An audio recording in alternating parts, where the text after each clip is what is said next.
जी आपનું નામ? વ્રજલાલ ભગવાનજી પારેખ, ત્રિકમનગર સંઘના પ્રમુખ। આજે પરમ પૂજ્ય પદ્મદર્શન સુરી મહારાજ સાહેબ પહેલા પન્યાસ હતા, 21 તારીખે એને ગચ્છાધિપતિ આચાર્ય પધાર્યા। પણ નવાઈની વાત એ છે કે અહીં સુધી પહોંચવા માટે કુદરતે પણ કંઈક પહેલા નક્કી કર્યું છે।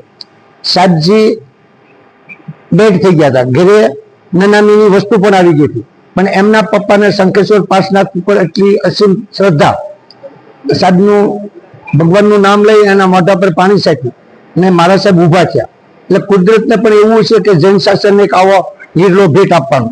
એટલે અમારા સંઘમાં પરમ પૂજ્ય જગવલ્લભ સુરી મહારાજ સાહેબ, પદ્મદર્શન સુરી મહારાજ સાહેબ ને અત્યારે પદ્મબોધિ સુરી મહારાજ સાહેબ, દરેક મહાત્માનો તો અમારા સંઘ પ્રત્યે ભાવ છે જ, પણ આ અમારા એક આદરણીય, એટલે અમને માર્ગ બતાવનાર અમારા સદગુરુ છે। આજે એમનો 45મો દિવસ દીક્ષા દિવસ છે, એ નક્કી કર્યો અને એની ઉજવણી સાહેબને ઘણા સંઘોની વિનંતી હતી, પણ અમારી પર અહોભાવ એટલે આખો પ્રોગ્રામ ત્રિકમનગરમાં ગોઠવ્યો। તે બદલ ગુરુદેવ દરેકને સત વંદના। આજનો કાર્યક્રમ છે એ ખૂબ જ મંગલકારી અને ખૂબ જ આનંદનો કાર્યક્રમ છે। અમારા માટે આનંદનો દિવસ છે, કારણ કે અમારા પરમ પૂજ્ય ગુરુદેવ આચાર્ય ભગવાન શ્રી પદ્મદર્શન સુરેશ્વરજી મહારાજ સાહેબનો 45મો એમ કહેવાય કે દીક્ષા દિવસ છે।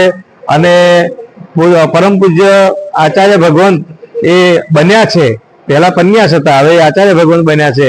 એટલે સુરતના આંગણે ત્રિકમનગર જૈન સંઘ આ સુંદર આયોજન કરે છે અને અમારા લોક સેવા, માનવ સેવા અને ખૂબ જ સેવાનો ભેખ ધ્યાન ધારણ કર્યો છે એવા શ્રી વજુભાઈ પારેખ આ કાર્યક્રમમાં નિમિત્ત બન્યા છે અને સુરત આવવાનું થયું છે।